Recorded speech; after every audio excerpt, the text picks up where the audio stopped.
MP పదవికి కేకే రాజీనామా, రాజ్యసభ చైర్మన్ను కలిసి రిజైన్ లెటర్.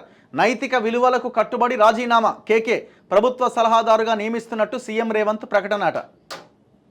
బా ఎంత గొప్ప విలువనయా, నైతిక విలువలకు కట్టుబడ్డాడట. మరి నైతిక విలువలకు కట్టుబడ్డాడు కేసీఆర్ అధికారంలో ఉండి ఇంత పెద్ద విధ్వంసం చేస్తుంటే పక్కనే ఎందుకున్నావు? ఒకవేళ కేసీఆర్ మూడోసారి కూడా పవర్లోకి వచ్చి ఉంటే నువ్వు కాంగ్రెస్లోకి వచ్చేటోనివా లేకపోతే ఇంకొక పార్టీలోకి వచ్చేటోనివా? లేదు కదా, అక్కడే ఉండి అధికారాన్ని అనుభవించేటోడివే కదా. ఇక నువ్వు అయిపోయే పదవి మా దానికి ఎప్పుడైపోద్దండి ఇది? 2026 ఏప్రిల్ 9 వరకు రాజ్యసభ ఎంపీగా కేకే పదవీ కాలం ఉన్నదట. 2026 అంటే ఇప్పుడు ఎంత ఉంది? ఆగస్టు అంటే దగ్గర దగ్గర ఒక 1.5 ఇయర్ అటు ఇటు ఉన్నట్టుంది అనుకోండి. ఒక 1.5 ఇయర్ పదవేట. నైతిక విలువ అంటే ఏంది? ప్రజల కోసం అంటే ఏంది? ఒకవేళ అక్కడ ఏదైనా జరుగుతుంటే కనీసం క్వశ్చన్ చేయాలి. నువ్వు క్వశ్చన్ చేసినావా?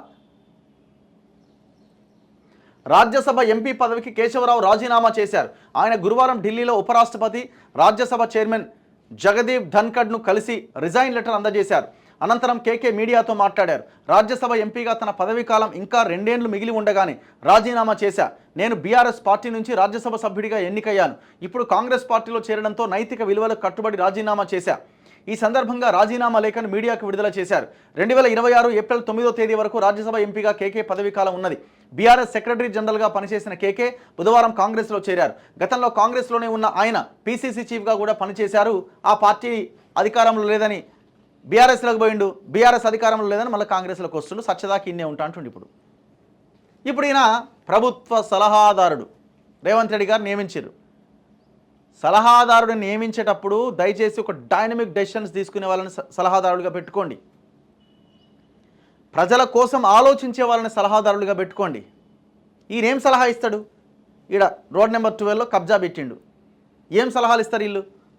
ఇప్పటికే మీకు సలహాలు ఇచ్చేది ఎవరన్న చర్చ రాష్ట్రంలో జరుగుతున్నది. ఒక మేధావి వర్గంలో ఒక డిస్కషన్ స్టార్ట్ అయింది. రేవంత్ రెడ్డి గారు అసలు మీకు సలహాలు ఇస్తున్నది ఎవరు అని ఒక చర్చ స్టార్ట్ అయింది. సలహాలు ఇస్తున్నారా? ఇచ్చిన సలహాలు తీసుకుంటలేరా? తీసుకుంటున్నారా? వాళ్ళు ఇచ్చే సలహాలు చెత్తగా ఉన్నాయా? లేదా మీరు ఓన్ డెసిషన్ తీసుకుంటున్నారా?